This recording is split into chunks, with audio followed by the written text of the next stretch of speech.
কিয়ামতের আলামতের মধ্যে আল্লাহ নবী সাল্লাল্লাহু আলাইহি ওয়াসাল্লাম আরেকটা আলামতের কথা বলছে। বলবনি না আসলে সত্যি গমো। নবীজি বলেন ইয়াজহারুর রিবা, সুদের কারবার বেড়ে যাবে। কি বেড়ে যাবে? সুদের কারবার। সুদের জয় জয়কর অবস্থা হবে, সুদের কারবার পুরা এলাকার মধ্যে ছড়ায়া যাবে। সুদ নামক অপরাধের কথা আপনাদের এই এলাকায় কি কোনোদিনও শুনছেন? আপনারা দেখি চুপ, মনে হয় এইদিকে নাই এগুলা না। সুদ নামটা কোনোদিন শুনছেন? কি বলেন, গ্রামগঞ্জের মানুষ এটা কেমনে জানেন? এটা আপনি আবার কি বললেন? হ্যাঁ, আরে না, এগুলা এইদিকে নাই। নাই নাই, আছে, আসলে আছে। এই নিয়ে কিছু বলা দরকার, কি বলেন? আচ্ছা, সুদের ব্যাপারে 13টা কথা বলবো। কয়টা? সবাই বলেন। একটু আগ পর্যন্ত যদি আপনাদের কণ্ঠ বড় বড় ছিল, এখন আবার হঠাৎ এরকম চুপ হয়ে গেল কেন? এতক্ষণ পর্যন্ত যদি নাউজুবিল্লাহ জোরে কইলেন, আলহামদুলিল্লাহ জোরে কইলেন, আস্তাগফিরুল্লাহ জোরে কইলেন, যখন কইলাম সুদের 13টা কথা বলবো, 13টা এরকম আস্তে আস্তে কেন? এটার কোনো রহস্য আছে নি? আচ্ছা আচ্ছা, আল্লাহ হেফাজত করে। সুদের কয়টা অবস্থা কমু? নবীজি বলেন সুদ যখন বেড়ে যাবে তখন বুঝবা কিয়ামতের আর বেশি বাকি নেই। এক নাম্বার, যারা সুদ খায় আল্লাহ নবীর পক্ষ থেকে তাদের বিরুদ্ধে যুদ্ধের ঘোষণা দেওয়া হয়েছে। আল্লাহ নবীর পক্ষ থেকে তাদেরকে যুদ্ধের ঘোষণা দেওয়া হয়েছে। তোমরা যুদ্ধের জন্য প্রস্তুতি হয়ে যাও যদি সুদের কারবার ছেড়ে না দাও। সূরা বাকারার 278-79 নম্বর আয়াতে আল্লাহ বলেন, ইয়া আইয়ুহাল্লাযীনা আমানুত্তাকুল্লাহ ওয়া যারু মা বাকিয়া মিনার রিবা ইন কুনতুম মুমিনিন। হে ইমানদারগণ, তোমরা আল্লাহকে ভয় করো, সুদের কারবার তোমরা ছেড়ে দাও। ফাইল্লাম তাফআলু, আমি আল্লাহ বলার পর যদি তোমরা সুদের কারবার ছেড়ে না দাও, ফাজানু বিহারবিম মিনাল্লাহি ওয়া রাসূলি, তাহলে আল্লাহ আর তার রাসূলের পক্ষ থেকে যুদ্ধের ঘোষণা জেনে নাও, যুদ্ধের ঘোষণা নিয়ে নাও। নাউজুবিল্লাহ। কিয়ামতের ময়দানে সুদখোরকে বলা হবে খুসসিলাহাকা লিল হারব, সুদখোর তুমি তোমার অস্ত্র নাও, আমি আল্লাহর সাথে লড়াই করার জন্য তুমি তোমার অস্ত্রটা নাও। সুদখোরের অস্ত্র আবার কোনটা? সুদখোরের অস্ত্র কোনটা? আল্লাহ কিয়ামতের ময়দানে বলবে তুমি তোমার অস্ত্রটা নাও আমার সাথে লড়াই করার জন্য। বলেন কিয়ামতের ময়দানে কি আল্লাহর সাথে লড়াইয়ের সাহস আছে কারো? না, দুনিয়াতে আছে। এক নাম্বার, আল্লাহ বলেন আমি বলার পর যদি সুদের কারবার ছেড়ে না দাও, আল্লাহ আর তার নবীর পক্ষ থেকে যুদ্ধের ঘোষণা নিয়ে নাও। 2 নাম্বার, যারা সুদ খায়, আল্লাহ না করেন এই অবস্থায় যেন কারো মরণ না হয়। কিন্তু যদি সুদখোর অবস্থায় আপনার মরণ হয়ে যায়, আপনি সুদের কারবারে জড়িত যদি আপনার মরণ হয়, কিয়ামতের ময়দানে পাগল অবস্থায় আপনাকে উঠানো হবে। কি অবস্থায় উঠবেন? সূরা বাকারা 275 নম্বর আয়াতে আল্লাহ বলেন, আল্লাযীনা ইয়াকুলুনার রিবা, যারা সুদ খায়, লা ইয়াকুমুনা ইল্লা কামা ইয়াকুমুল্লাযী ইয়াতাখাব্বাতুহুশ শাইতানু মিনাল মাস। আল্লাহ বলেন তারা কিয়ামতের ময়দানে এমন অবস্থায় উঠবে যেন শয়তান তাদেরকে স্পর্শ করে পাগল বানায় দেয়। নাউজুবিল্লাহ। তাহলে সুদ খাওয়া মানে কিয়ামতের ময়দানে পাগল অবস্থায় উঠা। 3 নাম্বার, যারা সুদ খায় তারা কিয়ামতের ময়দানে এমন অবস্থায় উঠবে যেন দেখলে মনে হবে তাদের গলাটা কেউ চাপ দিয়ে ধরছে, তাদেরকে গলায় চেপে হত্যা করতে চায়। এমন অবস্থায় তারা কিয়ামতের ময়দানে উঠবে। শ্বাসরোধ করে তাদেরকে হত্যা করতে কেউ চায়, এমন অবস্থায় তারা কিয়ামতের ময়দানে উঠবে। উমদাতুত তাফসীর 1 নম্বর খণ্ড 330 নম্বর পৃষ্ঠা। আন আব্দুল্লাহ ইবনে আব্বাস রাদিয়াল্লাহু তাআলা আনহুমা قال, আব্দুল্লাহ ইবনে আব্বাস রাদিয়াল্লাহু তাআলা আনহুমার বর্ণনা, আকিলুর রিবা ইউবাসু ইয়াউমাল কিয়ামাতি মাজনুনান ইউফনা। সুদখোরকে কিয়ামতের ময়দানে এমন অবস্থায় উঠানো হবে, দেখলে মনে হবে পাগল, আর মনে হবে তার গলাটা কেউ চেপে ধরে তাকে শ্বাসরোধ করে হত্যা করতে চায়। এমন অবস্থায় সুদখোর কিয়ামতের ময়দানে উঠবে। 4 নাম্বার, আপনাদের এলাকায় যারা সুদ খায় তারা এই এলাকার জন্য আল্লাহর আযাব বৈধ করে নেয়। কি বৈধ করে নেয়? হ্যাঁ, আল্লাহ আযাব দিতে চায় না, কিন্তু সুদখোররা আযাব বৈধ করে নেয় এলাকার জন্য। আল্লাহ হেফাজত করেন।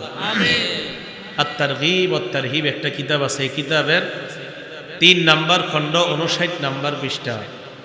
আর আব্দুল্লাহ ইবনে আব্বাস রাদিয়াল্লাহু তাআলা আনহুমা قال رسول الله সাল্লাল্লাহু আলাইহি ওয়াসাল্লাম, আব্দুল্লাহ ইবনে আব্বাস রাদিয়াল্লাহু তাআলা আনহুমার বর্ণনা, আল্লাহ নবী বলেন, ইযা যাহারা যিনা ওয়ার রিবা ফি ক্বরিয়াতিন, কোন এলাকার মধ্যে যখন 2টা অপরাধ বেড়ে যায়। বলেন, কোন এলাকায় যখন কয়টা অপরাধ বেড়ে যায়? 1 নাম্বার জিনা নামক অপরাধ যদি বেড়ে যায়, 2 নাম্বার সুদের কারবার যদি বেড়ে যায়, 1 নাম্বার ব্যভিচার যদি বেড়ে যায়, 2 নাম্বার সুদের কারবার যদি বেড়ে যায়, নবীজি বলেন, কদ আহাল্লু বিআনফুসিহিম আযাবাল্লাহ, এই ব্যভিচারকারীর দল আর সুদখোরেরা ওই এলাকাবাসীর জন্য আল্লাহর আযাব বৈধ করে নেয়। এলাকায় এমন মানুষ আছে না যারা সুদ খায় না? সুদখোররা ওই যারা সুদ না খায় তাদের জন্য আযাব বৈধ করে নেয়। গজবে সবাই পড়বেন, গজবে সবাই পড়বেন। এখন হলো আপনাদের করণীয় কি? করণীয় হলো আপনারা এদেরকে বুঝান, বাধা দেন। ক্বালা রাসূলুল্লাহ সাল্লাল্লাহু আলাইহি ওয়াসাল্লাম, নবীজি বলেন, মা মিন রাজুলিন ইয়াকুনু ফি কওমিন ইউমালু ফীহিম বিল মাআসি, নবীজি বলেন, তুমি যদি কোন এলাকার মধ্যে থাকো, ওই এলাকার মধ্যে যদি গুনাহের কারবার হয়, ইয়াকদিরুনা আলা আইয়ুগাইয়িরু, আর যদি ওই গুনাহটা বাধা দেওয়ার সামর্থ্য তোমার থাকে। নবী বলেন, কোন এলাকার মধ্যে তুমি আসো, ওই এলাকায় একটা গুনাহ হয়, গুনাহে বাধা দেওয়ার সামর্থ্য যদি তোমার থাকে, থাকার পরেও যদি তুমি বাধা না দাও, মনে রাখবা তোমার উপরও মরণের আগে গজব আসবে, তুমি নিশ্চিত হয়ে নাও। ইল্লা আসাবাহুমুল্লাহু বিআযাবিন মিন ক্বাবলি আইয়ামুতু, মরণের আগে ওই এলাকায় তোমরা যারা বাধা, একটা হলো আপনার বাধা দেওয়ার সামর্থ্য নাই, পারতেছেন না, কিন্তু সামর্থ্য আছে। যেমন এটা কথার কথা, আপনার ছেলে গুনাহ করে, আপনার সামর্থ্য আছে বাধা দেওয়ার, পাশে 5-7টা ছেলে গুনাহ করে, আপনার সামর্থ্য আছে, শক্তি আছে বাধা দেওয়ার, এইটা করো না, এটাও আপনি কইতে চান না। ইদানিং অবস্থাটা এমন হয়ে গেছে, 10 জন নামাজি ব্যক্তি নামাজ পড়ে বের হয়ে যাইতেছে, 5টা ছেলে গুনাহ করতেছে, যারা তাদের হাঁটুর বয়সের, শর্মে এদেরকে কিছু বলে না। 5-10 জন নামাজি ব্যক্তি যাইতেছে, গুনাহ করতেছে বসে বসে, এদেরকে বললে হয়, তোরা কি করো, যাও বাড়িতে যাও। এইটা বলারও সামর্থ্য শক্তি মানুষ হারিয়ে ফেলছে। এইটুকু কি আপনার বলার সামর্থ্য ছিল না? ছিল, বলেন নাই, আপনি অপেক্ষায় থাকেন গজবের। আপনার তো সামর্থ্য ছিল এটা বলার, এই কি করতেছো তোমরা এখানে গুনাহ, যাও বাড়িতে যাও, একটু তো বলতে পারতেন না, আপনি বলেন নাই। আপনি মাশাআল্লাহ নামাজ পড়ে বাড়িতে চলে গেছেন।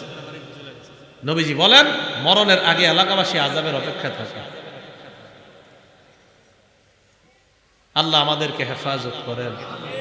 তো 4 নাম্বার, যারা সুদ খায়, ভাই এই অপরাধটা করেন না, চাচারা বাবারা অপরাধটা করেন না, আল্লাহর হস্তে অপরাধ থেকে বেঁচে থাকেন, আল্লাহ তৌফিক দান করেন। আমিন।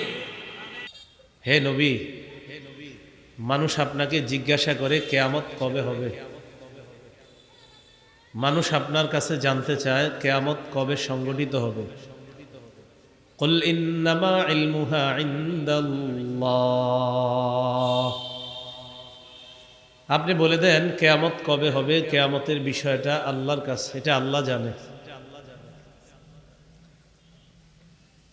তাহলে কিয়ামত হবে কথা নিশ্চিত, কিয়ামত কবে হবে এটা আল্লাহ জানেন, এটা রাসূল সাল্লাল্লাহু আলাইহি সাল্লাম জানেন না। কিয়ামত কবে হবে, কিয়ামত হবে এটা সবাই জানি আমরা, কিন্তু কবে হবে এটা জানে আল্লাহ।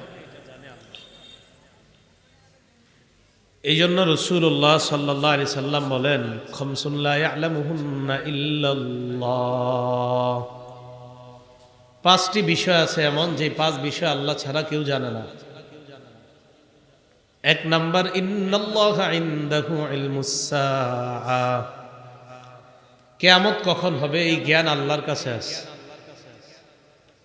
ওয়া ইউনাজ্জিলুল গায়স, কখন কি পরিমাণ বৃষ্টি আল্লাহ দিবেন এটা আল্লাহ জানেন।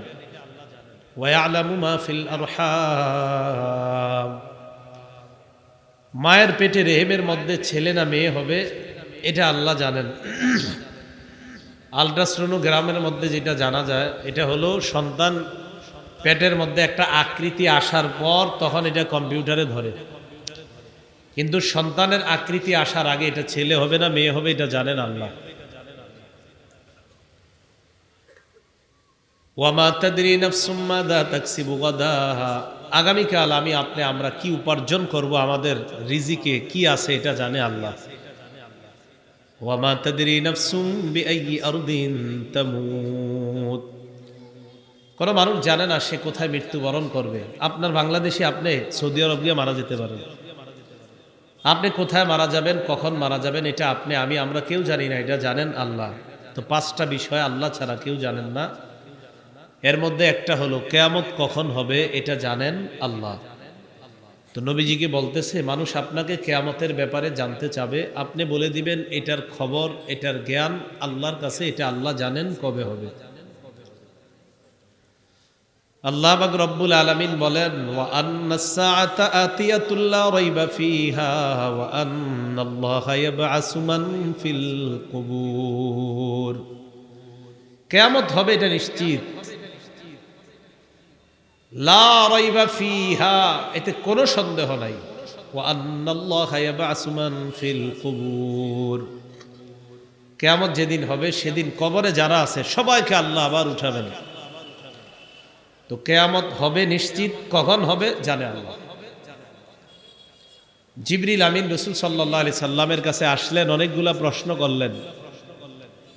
এর মধ্যে একটা প্রশ্ন করলেন, মাতাস সাআতু ইয়া রাসূলুল্লাহ, কিয়ামত কবে হবে আপনার কাছে একটু জানতে চাই। নবীজি জবাব দিলেন, মাল মাসউলু আনহা বিআ'লামা মিনাস সাইল, যাকে প্রশ্ন করা হয়েছে তিনি কিয়ামতের ব্যাপারে প্রশ্নকারীর চাইতে অধিক অবগত নন। মানে হলো যিনি প্রশ্ন করেছেন তিনি যেমন কিয়ামতের ব্যাপারে জানে না, যাকে প্রশ্ন করা হয়েছে তিনিও জানে না। মানে জিবরিল তুমিও জানো না কিয়ামত কবে হবে, আমিও জানি না কবে হবে। তো রাসূল সাল্লাল্লাহু আলাইহি সাল্লামকে প্রশ্ন করলেন কিয়ামত কবে, তো নবীজি বললেন তুমিও জানো না আমিও জানি না। তাহলে এতটুকু পর্যন্ত আমরা নিশ্চিত হলাম কিয়ামত হবে, এটা সত্য কথা। কিয়ামত হবে এবং আল্লাহ আমাদেরকে পুনরুত্থান করবেন, এটা সঠিক কথা। কিন্তু কবে হবে এটা কোনো মানুষ জানে না, কেউ জানে না, জানেন আল্লাহ। হ্যাঁ, কিয়ামতের কিছু আলামত নবীজি বলে গিয়েছেন। সহিহ বুখারীর 3176 নম্বর হাদিসের মধ্যে রাসূল সাল্লাল্লাহু আলাইহি সাল্লাম বলেন, ক্বালা রাসূলুল্লাহ সাল্লাল্লাহু আলাইহি ওয়াসাল্লাম, নবীজি সাল্লাল্লাহু আলাইহি ওয়াসাল্লাম বলেন, উদুদ সিত্তাম বাইনা ইয়াদাইস সাআহ, কিয়ামতের আগে 6টা বিষয় তোমরা গণনা করে রাখবা। এক নাম্বার মাউতি, আমার মরণ, আমার ইন্তেকাল, এটা তোমরা গণনা করবা। আমি দুনিয়া থেকে বিদায় নেওয়া মানে কিয়ামতের আর বেশি বাকি নাই।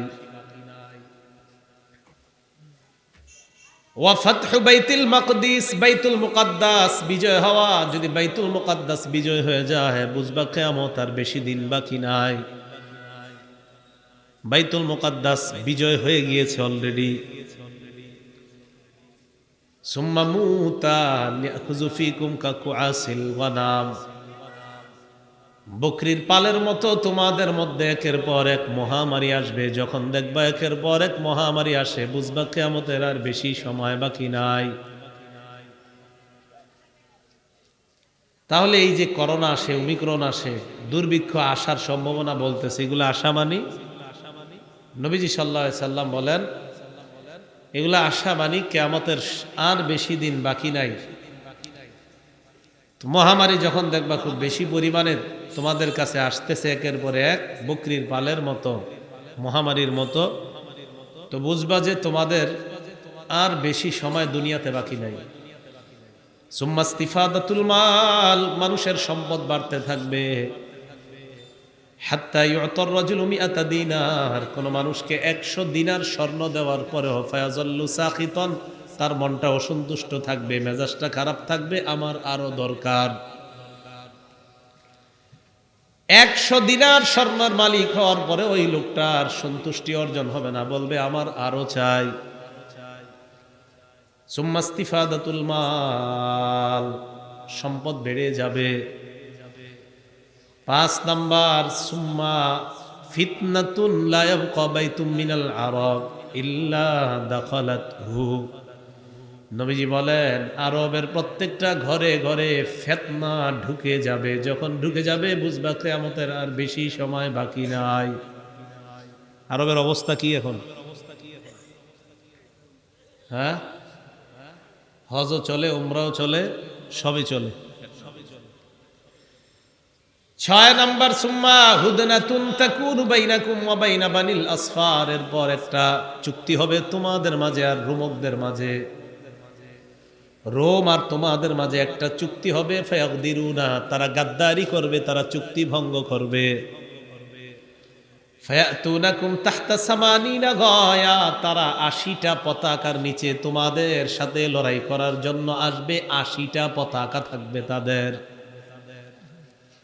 তাহতা কুল্লি গায়াতিন ইসনা আশার আলফা, এক এক পতাকার নিচে 12,000 সৈন্য থাকবে তাদের।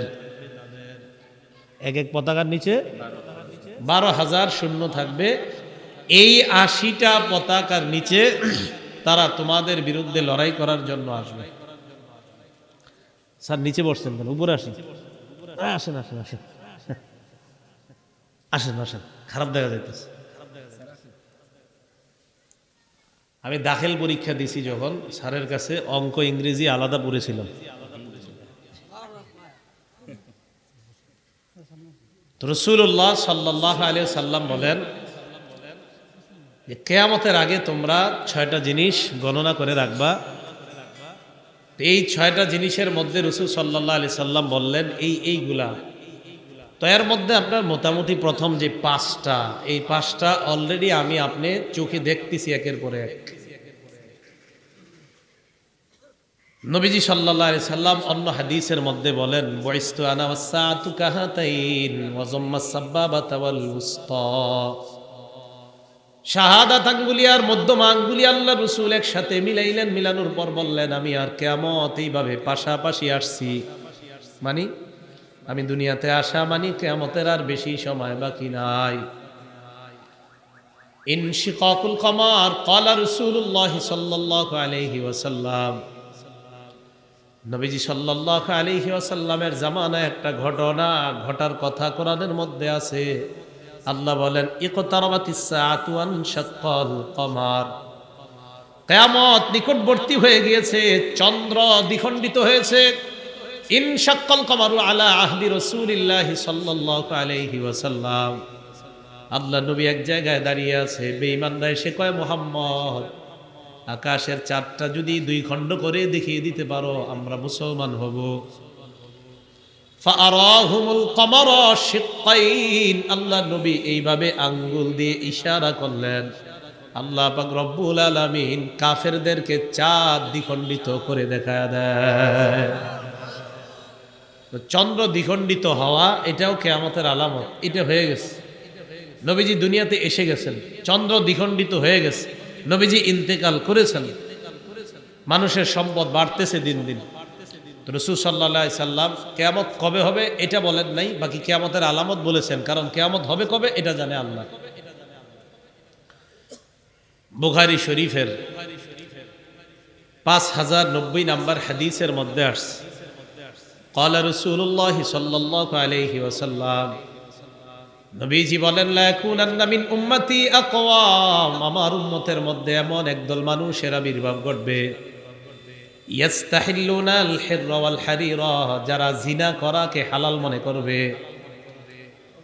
জিনা করা হালাল মনে করা মানে হলো আপনার স্বামী বিদেশে আছে, আপনি যদি অন্য কোনো পুরুষের সাথে অপকর্মে লিপ্ত হয়ে যান, এই জিনা করা।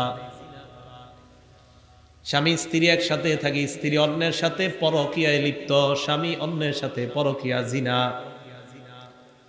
নবীজি বলেন এমন একটা সম্প্রদায় আসবে যারা জিনাকে হালাল মনে করবে, ওয়াল হারির, রেশমের পোশাক হালাল মনে করবে, ওয়াল খামর, মাদক হালাল মনে করবে, ওয়াল মাআজিফা, বাদ্যযন্ত্র ঢোল তবলাকে হালাল মনে করবে। এমন একটা সময় আমার উম্মতের উপর আসবে। বলেন এই সময় কি আসবে না চলতেছে? চলতেছে।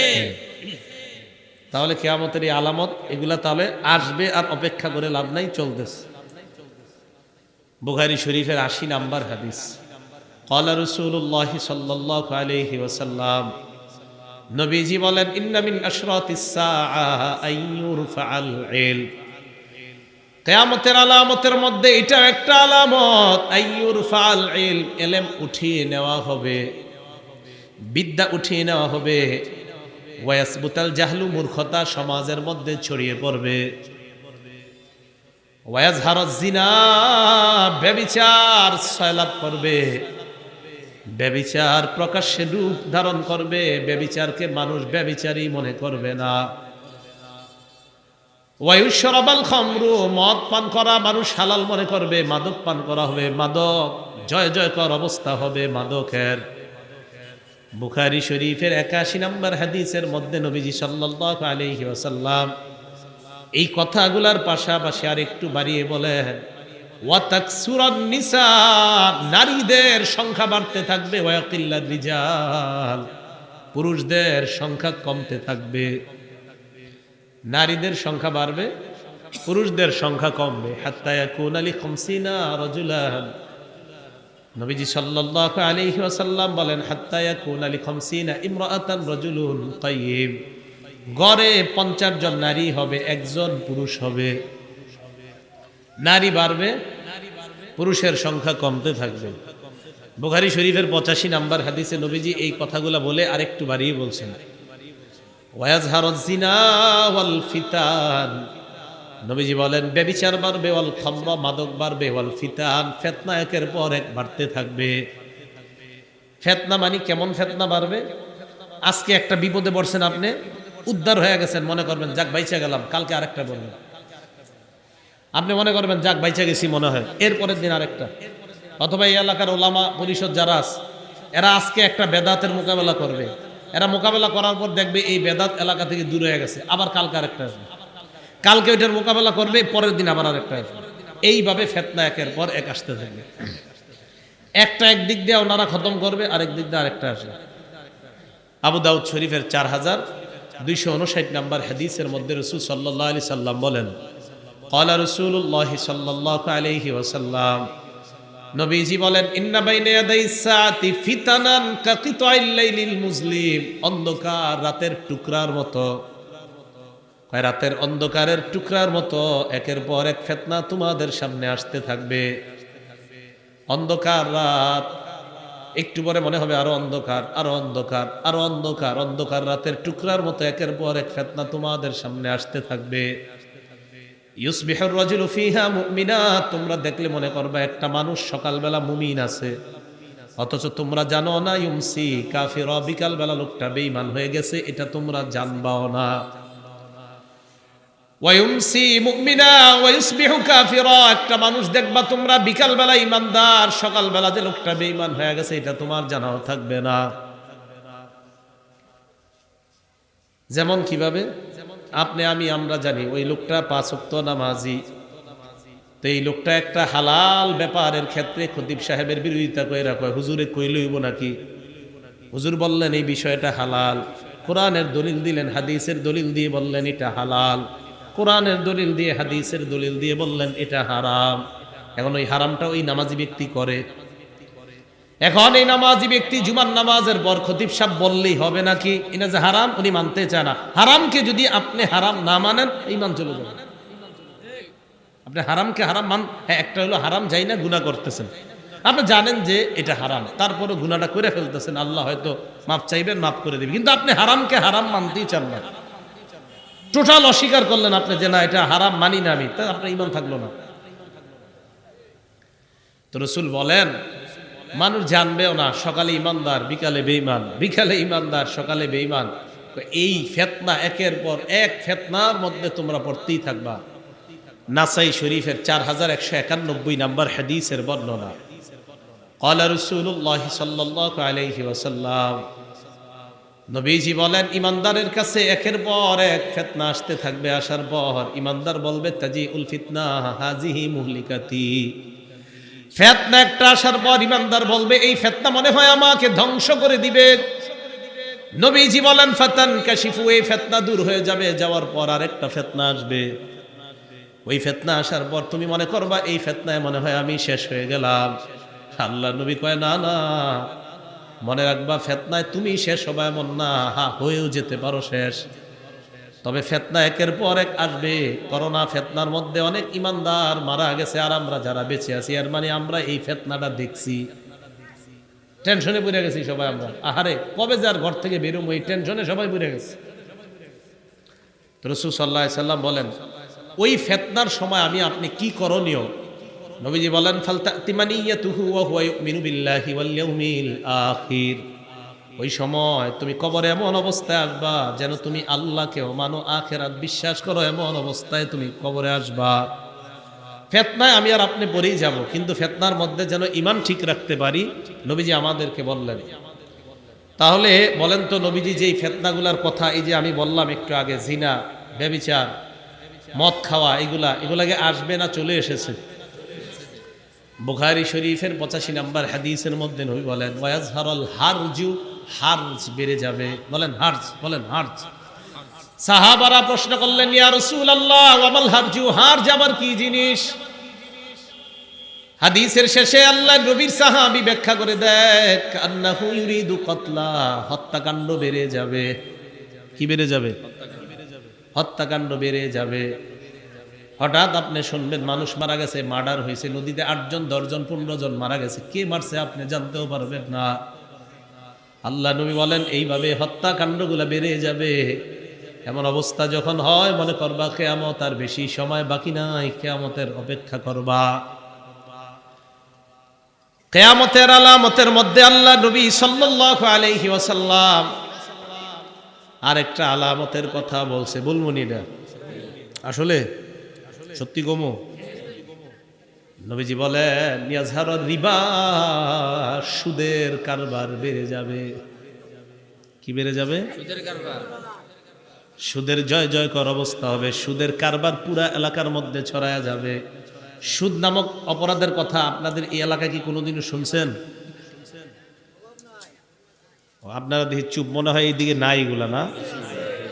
সুদ নামটা কোনোদিন শুনছেন? কি বলেন গ্রামগঞ্জের মানুষ এটা কেমনে জানেন? এটা আপনি আবার কি কইলেন?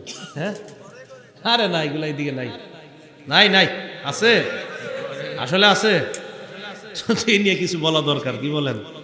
আচ্ছা, সুদের ব্যাপারে 13টা কথা কমো। কয়টা? সবাই বলেন। একটু আগ পর্যন্ত যদি আপনাদের কণ্ঠ বড় বড় ছিল, এখন আবার হঠাৎ এরকম চুপ হয়ে গেল কেন? এতক্ষণ পর্যন্ত যদি নাউজুবিল্লাহ জোরে কইলেন, আলহামদুলিল্লাহ জোরে কইলেন, আস্তাগফিরুল্লাহ জোরে কইলেন, যখন কইলাম সুদের 13টা কথা বলবো, 13টা এরকম আস্তে আস্তে কেন? এটার কোনো রহস্য আছে নি হুজুর? আচ্ছা আচ্ছা, আল্লাহ হেফাজত করে। সুদের কয়টা অবস্থা কমু? নবীজি বলেন সুদ যখন বেড়ে যাবে তখন বুঝবা কিয়ামতের আর বেশি বাকি নাই। 1 নাম্বার, যারা সুদ খায় আল্লাহ নবীর পক্ষ থেকে তাদের বিরুদ্ধে যুদ্ধের ঘোষণা দেওয়া হয়েছে।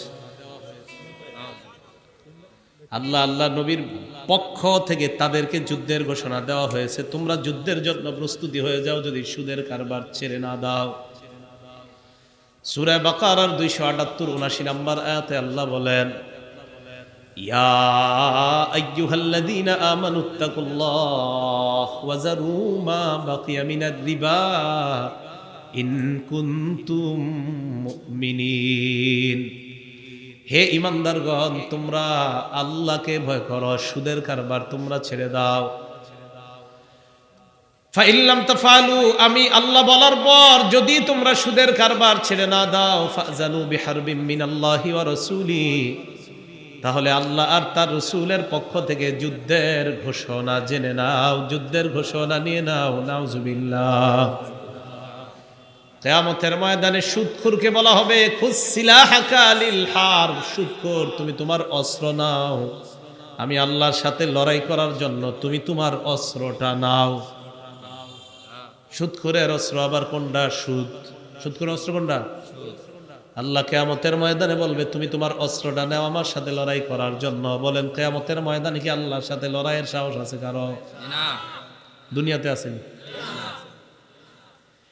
এক নাম্বার আল্লাহ বলেন, আমি বলার পর যদি সুদের কারবার ছেড়ে না দাও, আল্লাহ আর তার নবীর পক্ষ থেকে যুদ্ধের ঘোষণা নিয়ে নাও। দুই নাম্বার, যারা সুদ খায়, আল্লাহ না করেন, আল্লাহ না করেন, এই অবস্থায় যেন কারো মরণ না হয়। কিন্তু যদি সুদখোর অবস্থায় আপনার মরণ হয়ে যায়, আপনি সুদের কারবারে জড়িত যদি আপনার মরণ হয়, কিয়ামতের ময়দানে পাগল অবস্থায় আপনাকে উঠানো হবে। কি অবস্থায় উঠবেন? সূরা বাকারা 275 নম্বর আয়াতে আল্লাহ বলেন, আল্লাযীনা ইয়াকুলুনার রিবা, যারা সুদ খায়, লা ইয়াকুমুনা ইল্লা কামা ইয়াকুমুল্লাযী ইয়াতাখাব্বাতুহুশ শাইতানু মিনাল মাস।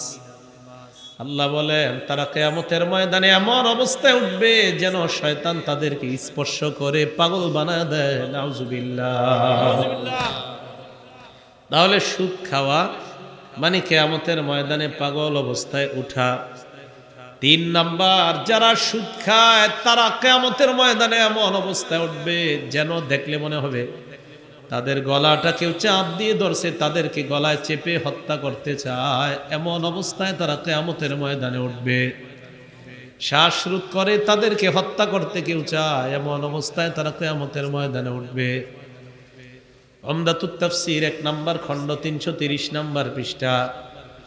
আন আব্দুল্লাহ ইবনে আব্বাস রাদিয়াল্লাহু তাআলা আনহুমা قال, আব্দুল্লাহ ইবনে আব্বাস রাদিয়াল্লাহু তাআলা আনহুমার বর্ণনা, আকিলুর রিবা ইউবাসু ইয়াউমাল কিয়ামাতি মাজনুনান ইউখনাক, সুদখোরকে কিয়ামতের ময়দানে এমন অবস্থায় উঠানো হবে দেখলে মনে হবে পাগল, আর মনে হবে তার গলাটা কেউ চেপে ধরে তাকে শ্বাসরোধ করে হত্যা করতে চায়।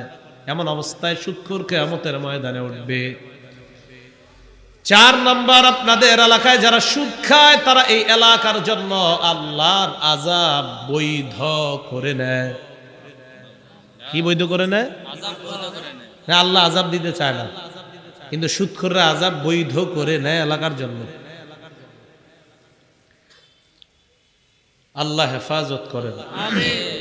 আত-তারগীব ওয়াত তারহিব একটা কিতাব আছে, এই কিতাবের 3 নাম্বার খণ্ড 59 নাম্বার পৃষ্ঠা।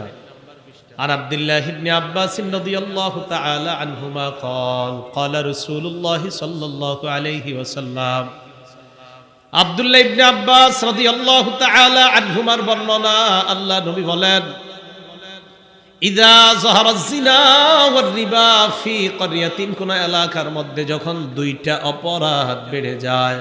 বলেন কোন এলাকায় যখন কয়টা অপরাধ বেড়ে যায়?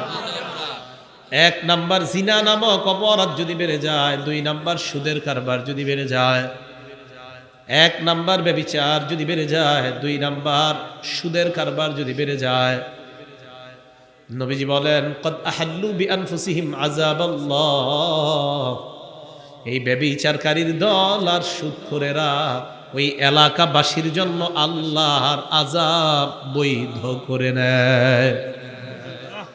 এলাকায় এমন মানুষ আছে না যারা সুদ খায় না? সুদখোররা ওই যারা সুদ না খায় তাদের জন্য আযাব বৈধ করে নেয়। গজবে সবাই পড়বেন, গজবে সবাই পড়বেন। এখন হলো আপনাদের করণীয় কি? করণীয় হলো আপনারা এদেরকে বুঝান, বাধা দেন। ক্বালা রাসূলুল্লাহ সাল্লাল্লাহু আলাইহি ওয়াসাল্লাম, নবীজি বলেন, মা মিন রাজুলিন ইয়াকুনু ফি কওমিন ইউমালু ফীহিম বিল মাআসি, নবীজি বলেন তুমি যদি কোন এলাকার মধ্যে থাকো, ওই এলাকার মধ্যে যদি গুনাহের কারবার হয়, ইয়াকদিরুনা আলা আইয়ুগাইয়িরু, আর যদি ওই গুনাহটা বাধা দেওয়ার সামর্থ্য তোমার থাকে, নবী বলেন, কোন এলাকার মধ্যে তুমি আছো, ওই এলাকায় একটা গুনাহে বাধা দেওয়ার সামর্থ্য যদি তোমার থাকে, থাকার পরেও যদি তুমি বাধা না দাও, মনে রাখবা তোমার উপরও মরণের আগে গজব আসবে, তুমি নিশ্চিত হয়ে নাও। ইল্লা আসাবাহুমুল্লাহু বিআযাবিন মিন ক্বাবলি আইয়ামুতু, মরণের আগে ওই এলাকায় তোমরা যারা বাধা, একটা হলো আপনার বাধা দেওয়ার সামর্থ্য নাই, পারতেছেন না, কিন্তু সামর্থ্য আছে। যেমন এটা কথার কথা, আপনার ছেলে গুনাহ করে, আপনার সামর্থ্য আছে বাধা দেওয়ার, পাশে 5-7টা ছেলে গুনাহ করে, আপনার সামর্থ্য আছে, শক্তি আছে বাধা দেওয়ার, এটা কইরো না, এটাও আপনি কইতে চান না। ইদানিং অবস্থাটা এমন হয়ে গেছে, 10 জন নামাজি ব্যক্তি নামাজ পড়ে বের হয়ে যাইতেছে, 5টা ছেলে গুনাহ করতেছে, যারা তাদের হাঁটুর বয়সের, শর্মে এদেরকে কিছু বলে না। 5-10 জন নামাজি ব্যক্তি যাইতেছে, গুনাহ করতেছে বসে বসে, এদেরকে বললে হয় তোরা কি করো, যাও বাড়ি যাও। এইটা বলারও সামর্থ্য শক্তি মানুষ হারিয়ে ফেলছে। এইটুকু কি আপনার বলার সামর্থ্য ছিল না? ছিল, বলেন নাই আপনি, অপেক্ষায় থাকেন গজবের। আপনার তো সামর্থ্য ছিল এটা বলার, এই কি করতেছো তোমরা এখানে গুনাহ, যাও বাড়ি যাও, একটুক তো বলতে পারতেন না, আপনি বলেন নাই। আপনি মাশাআল্লাহ নামাজ পড়ে বাড়িতে চলে গেছেন। নবীজি বলেন, মরণের আগে এলাকাবাসী আযাবের অপেক্ষায় থাকে। আল্লাহ আমাদেরকে হেফাজত করেন।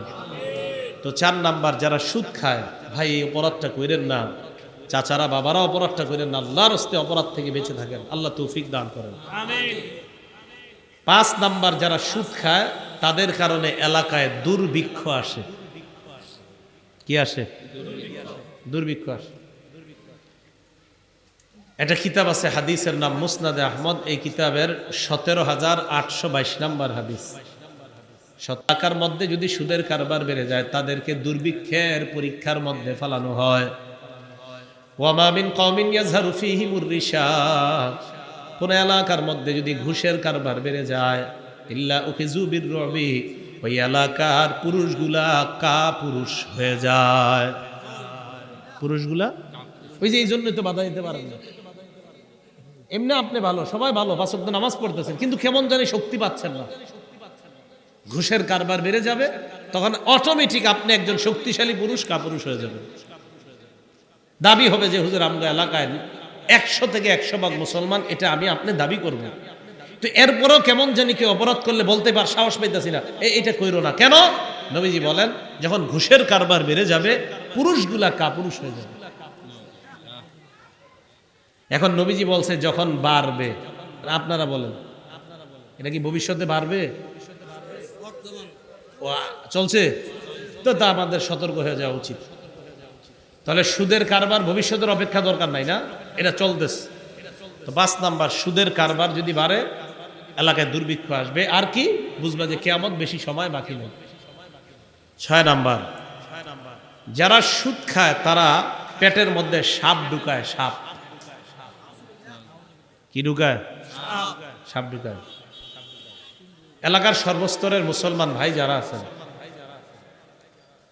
আপনাদেরকে আমার একটা প্রশ্ন, আচ্ছা বলেন, আপনি কিছুক্ষণের জন্য ঠিক আছে, আপনার আমি বলি, আপনি যে সুদটা খাইতেছেন, এই টাকাটা বাড়াইতেছেন কেন?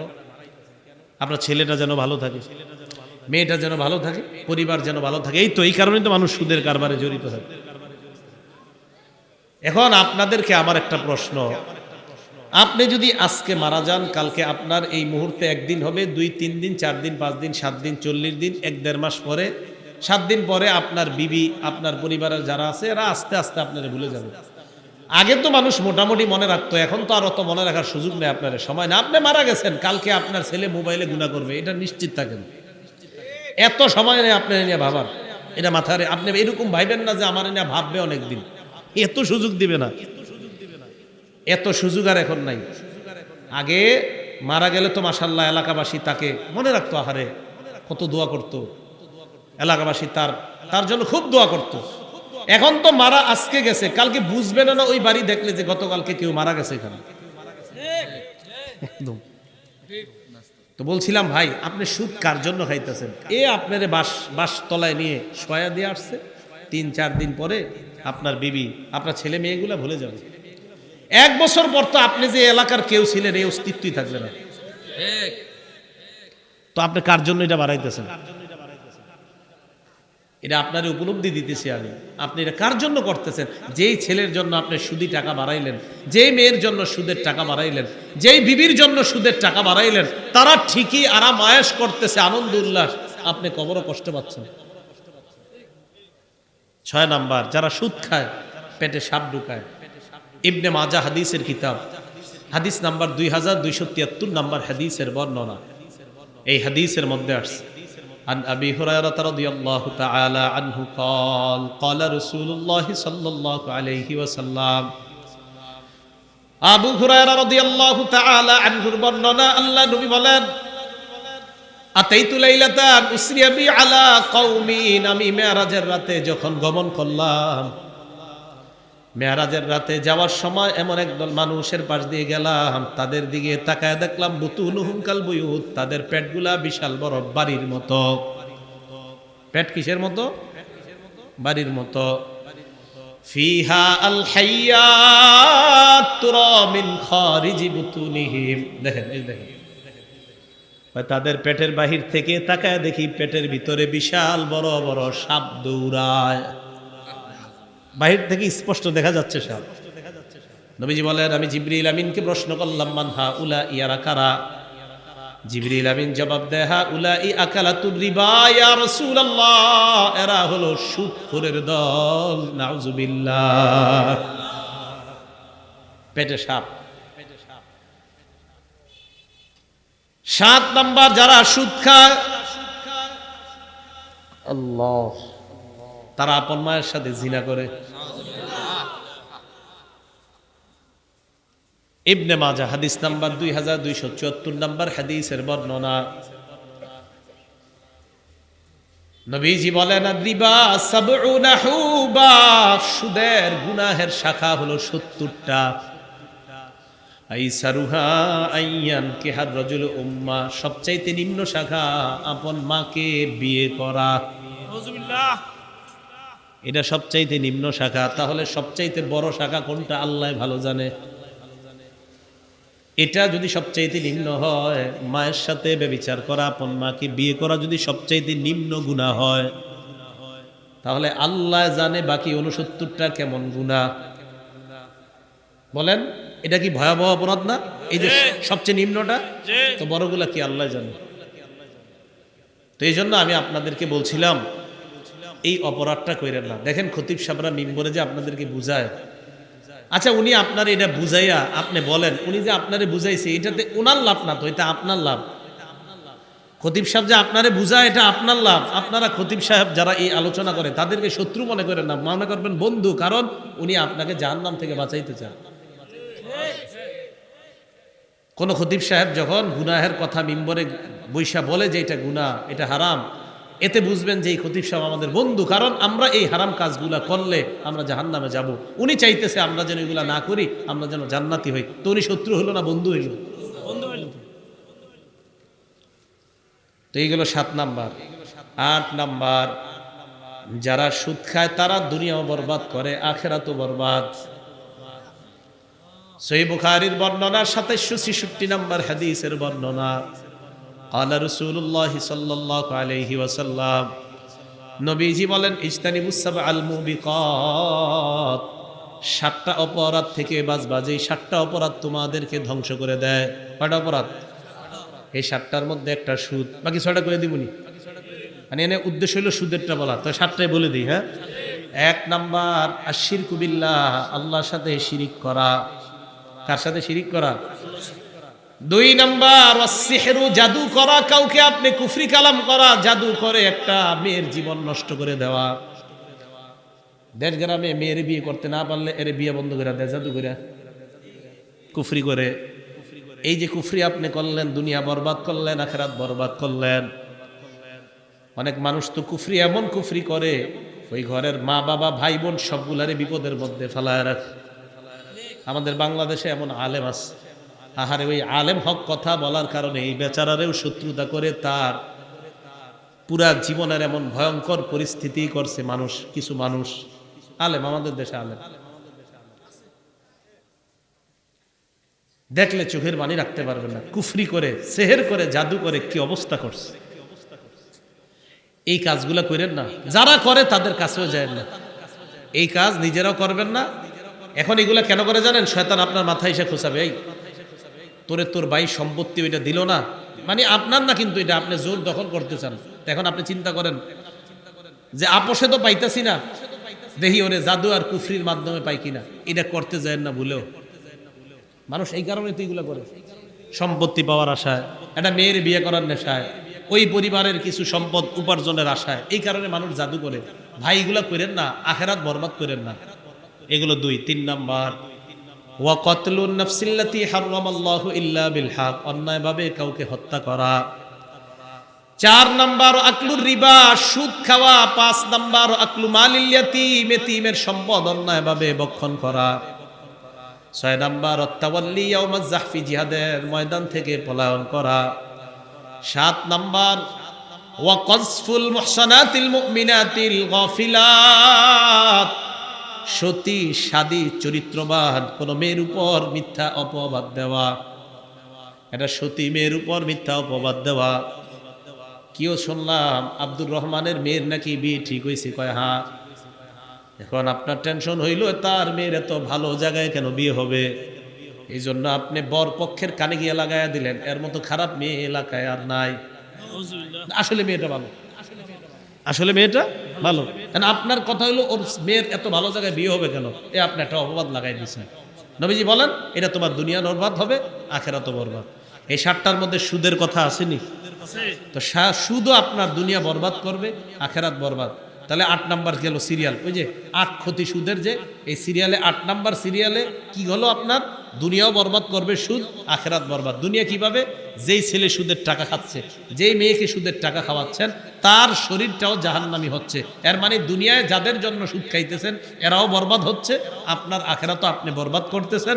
আর এরা যদি এইগুলা খাওয়ার মধ্যে মারা যায়, নবী বলেন লা ইয়াদখুলুল জান্নাতা জাসাদুল গুজিয়া বিল হারাম, ওই শরীরও জান্নাতে যাবে না যেটা হারাম টাকায় লালিত পালিত হয়।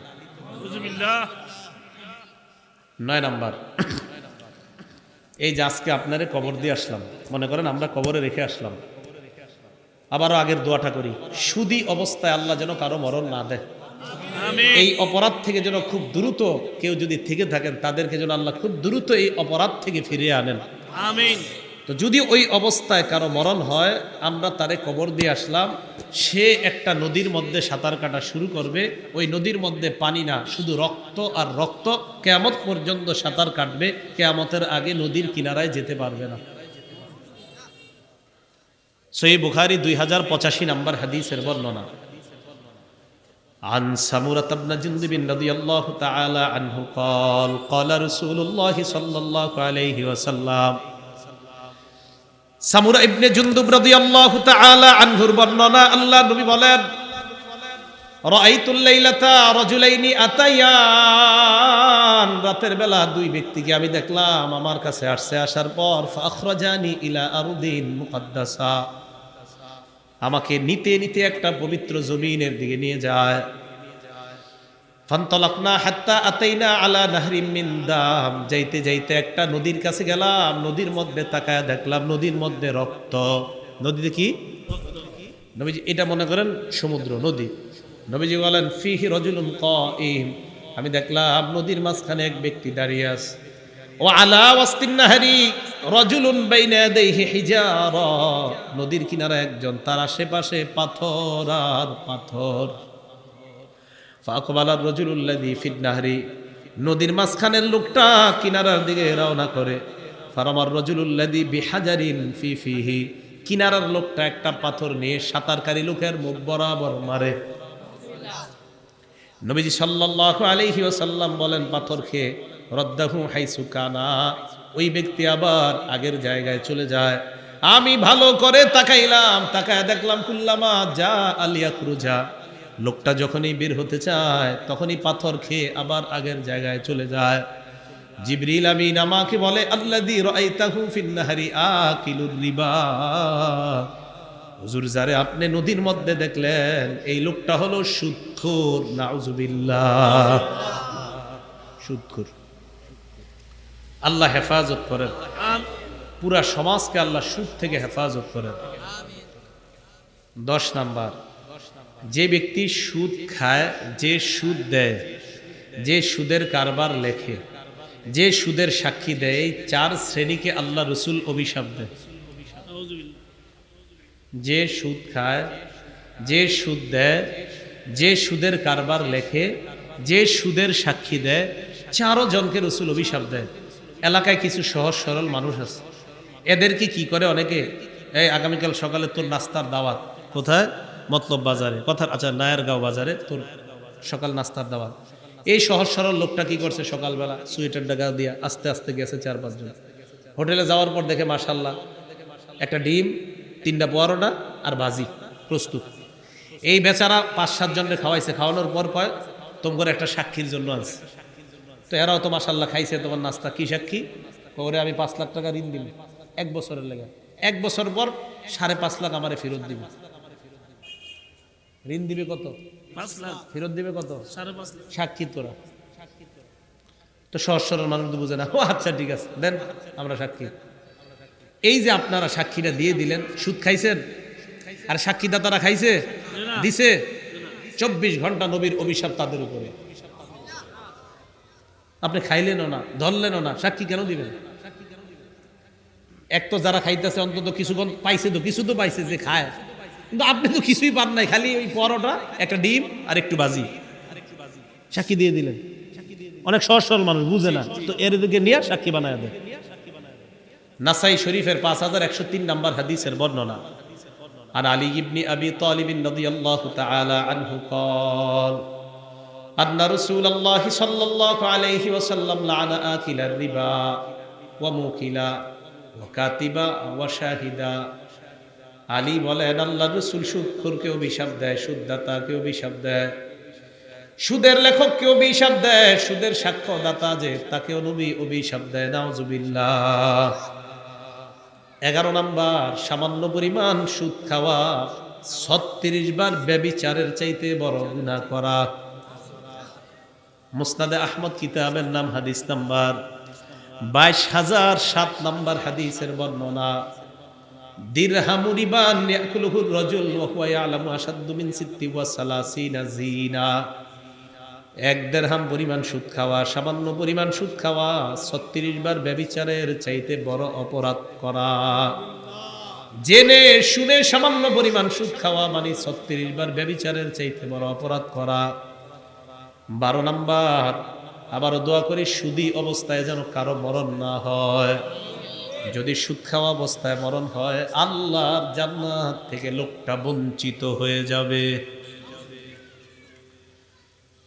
আল মুস্তাদরাক লিল হাকিম একটা কিতাব আছে, আরেকটু কমান সাউন্ড।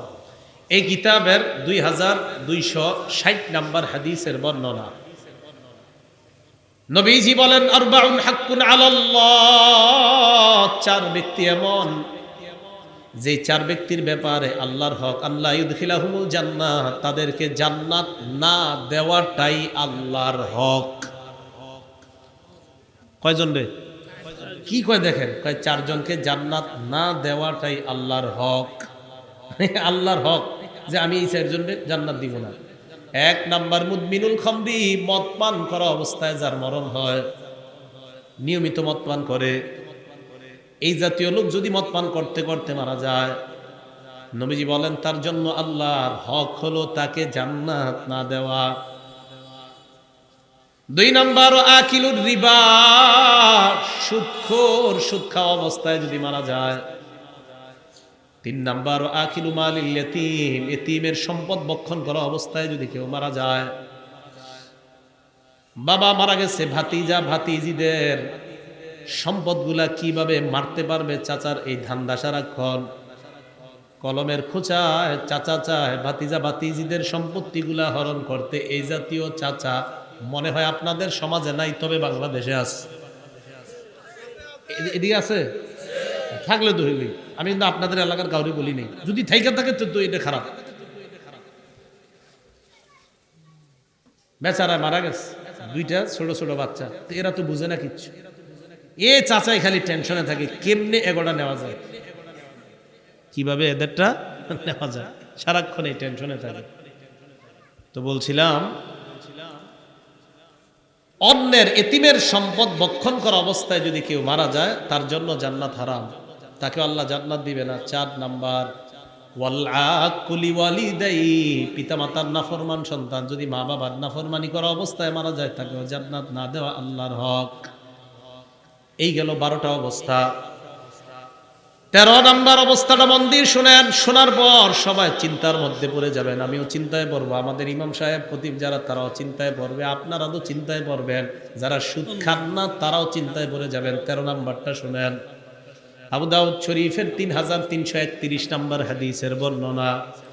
নবী বলেন লা ইয়াতিয়ান্না আলান নাসি জামান, এমন একটা সময় আমার উম্মতের উপর আসবে লা ইয়াবকা আহাদুন ইল্লা আকালার রিবা, যে জামানায় কেউ বাকি থাকবে না, সবাই সুদ খাবে। সবাই আসলে কি সবাই সুদ খায়? না, খায় না তো। সবাই কি খায়? নবীজি বলেন ওয়া ইল্লাম ইয়াকুলহু, যদিও ডাইরেক্ট না খায়, আসাবাহু মিন বুখারিহি, সুদের ধোঁয়া তার গায়ে লাগবে, সুদের হাওয়া তার গায়ে লাগবে। আমি ওনারে নিয়ে গেলাম, চা খাওয়াইতে নিয়ে গেলাম, চলেন 1 কাপ চা খাওয়াই। ওনাকে আমি চা খাওয়াইলাম, ওনার তো গুনাহ হবে না, আমি সুদের টাকায় ওনারে চা খাওয়া দিছি, উনি তো জানে না। উনি যদিও জানে না, কিন্তু সুদের ধোঁয়া সুদের হাওয়া তার পেটে ঢুকাইয়া দিছি। এই বেচারা তো জানে না এটা যে সুদের টাকা, উনি জানে না। তো উনি নবীজি কয় সবাই ডাইরেক্ট যদিও না খায়, এ জানতেও পারবে না তার পেটে যে সুদের টাকা ঢুকে গেছে, এটা জানবেও না। এই জন্য দেখবেন অনেক সময় আসরের নামাজে মজা পাইছেন এবাদত করে, মাগরিবে মজা পান না। কিরে আমি মাগরিবে এরকম মজা পাই না কেন, আসরে মজা পাইলাম? আসরের পরে কে জানি আপনারে বাজারে নিয়ে কি খাওয়াই দিছে, আপনি জানেনও না। আপনি তো জানতেছেন আমার দোস্ত যে আমার 10 টাকার পাউরুটি খাওয়াইছে, ও যে সুদের টাকায় খাওয়ায় নাই, এ তো আপনি নিশ্চিত না। এই জন্য মাগরিবে আর মজা পাচ্ছেন না এবাদতে। হ্যাঁ, খুব সতর্ক খাবার খাওয়ার ক্ষেত্রে, খুব সতর্ক। আল্লাহ বুঝার তৌফিক দান করেন, আমিন। আল্লাহ বুঝার তৌফিক দান করেন।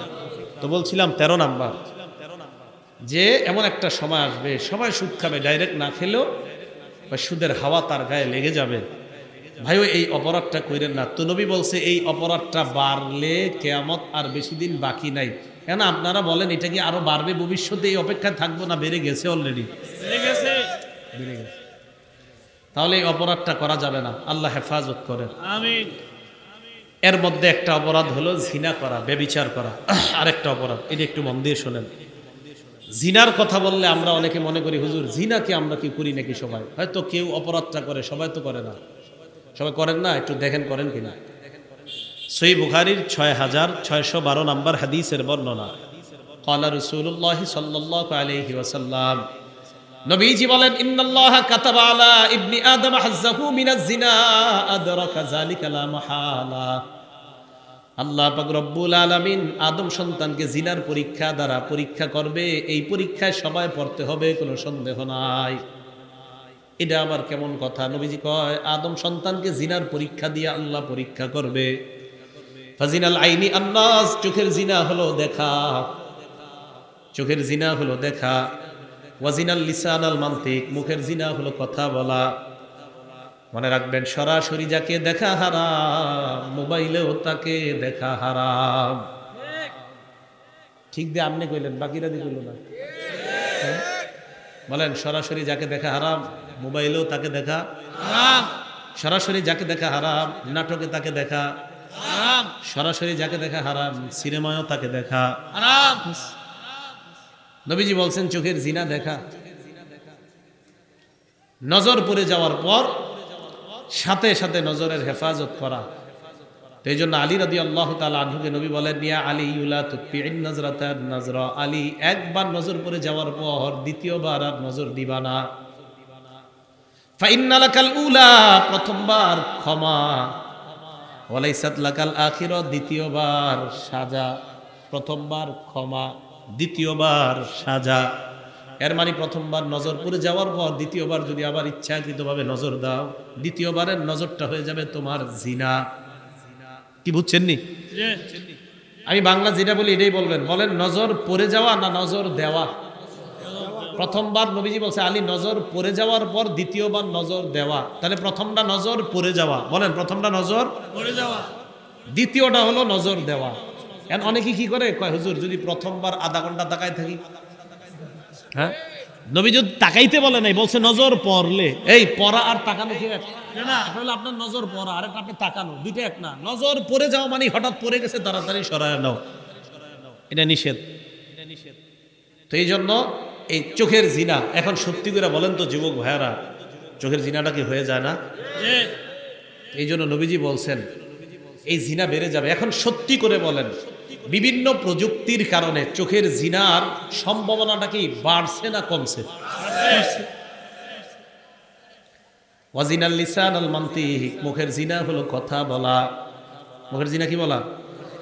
এবার যে কথাটা বলবো আমার সাথেও বলবেন। বলেন, যার সাথে সরাসরি কথা বলা হারাম, বলেন জোরে বলেন।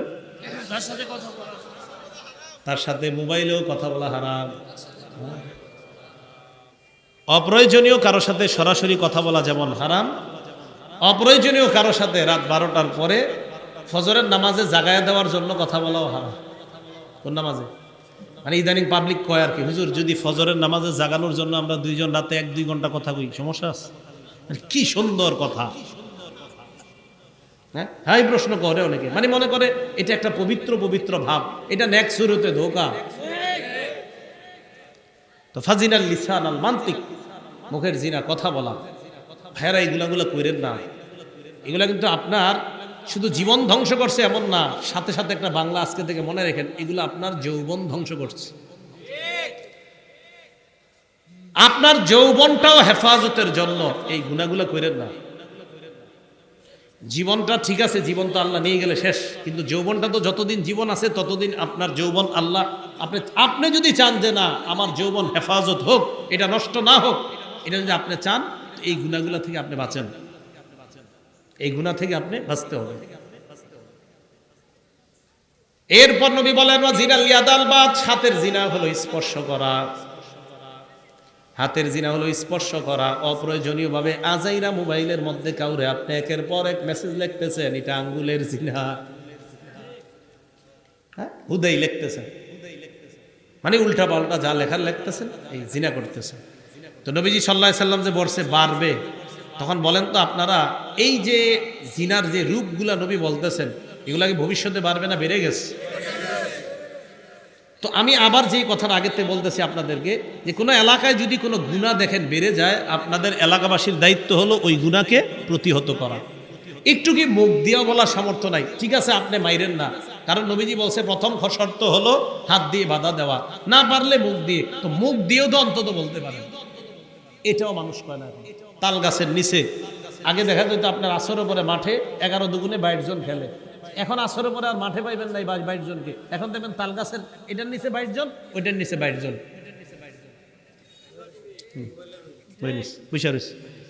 তো আপনি মুরব্বী যারা আছেন একটু তো বলতে পারেন, বাবারা জীবন এখন থেকে আর জীবন করেন না, বলবেন যৌবনটা শেষ করো না, এটা বলবেন ঠিক, যে যৌবনটা শেষ করো না, উঠে যাও।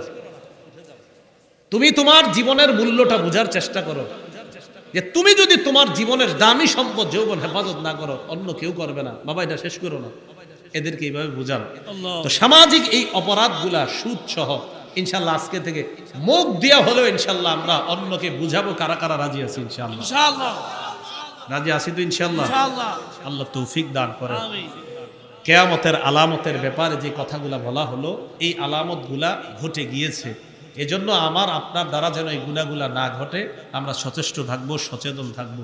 আল্লাহ আমাদের সকলকে যে কথাগুলা শুনলাম বললাম এর উপর আমরা সবাই যেন আমল করতে পারি, আল্লাহ তৌফিক দান করেন। আমিন। ওয়া আখিরু দাওয়ানা আনিল হামদুলিল্লাহি রাব্বিল আলামিন। আসসালামু আলাইকুম ওয়া রাহমাতুল্লাহি ওয়া বারাকাতুহু।